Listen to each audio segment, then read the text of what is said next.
কত রকমের কেক বানাই আমরা সারাদিনে, তাই না? আর এই কেকগুলো কিন্তু একটু অন্যরকমই লাগে। এই কেকগুলো আমার খুব কিউট লাগে। আর এরকম কেক অর্ডার পেলে, মানে নতুন নতুন কিছু অর্ডার পেলে নতুন নতুন জিনিস বানাতেও কিন্তু খুব ভালো লাগে।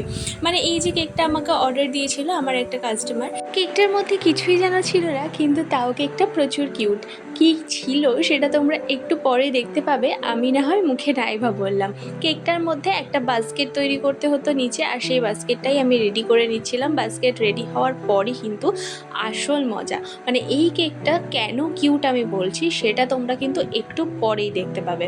এই যে এখানে আমি একটা বানি বানাবো, ঠিক আছে? এটা তোমরা একটু পরেই দেখতে পাবে।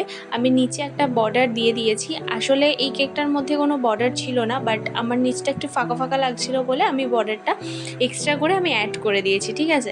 এরপরে কিন্তু আমি বানাবো সেই বানিটা। প্রথমে আমার একটু ভয় লাগছিল, কারণ ক্রিমের কাজ পুরোটাই ফন্ডেন্ট দিয়ে হলে তো একরকম ফিগার 3D এফেক্ট দিয়ে করা যায়, কিন্তু ক্রিম দিয়ে এরকমভাবে করা। আর এটা কিন্তু আমি চকলেট গানাশ দিয়েছি, চকলেট গানাশ দিয়ে ভালো করে মুখ চোখ এঁকে নিয়েছি। আর পুরো কেকটা কমপ্লিট হওয়ার পর কিন্তু এই বানিটা বাস্কেটের মধ্যে থেকে উকি মারছে, আর নিচে কিছু ফ্লাওয়ার অ্যাড করে দিয়েছি। এটাই হলো থিম। আর এই কেকটা কিন্তু আমার খুব কিউট লেগেছে বানাতে, আর যে কাস্টমার আমাকে অর্ডার করেছিল তারও খুব কিউট লেগেছে, মানে তার পছন্দটা সত্যি খুবই সুন্দর। আর এই কেকটা আমি প্রথমবার বানালাম এরকম কেক বানানোর জন্য কিন্তু আমারও খুব আশা থাকে যে কবে এরকম কেক বানাতে পারবো। তো থ্যাংক ইউ। আর এই কেকটা কেমন হচ্ছে অবশ্যই জানিও। টাটা।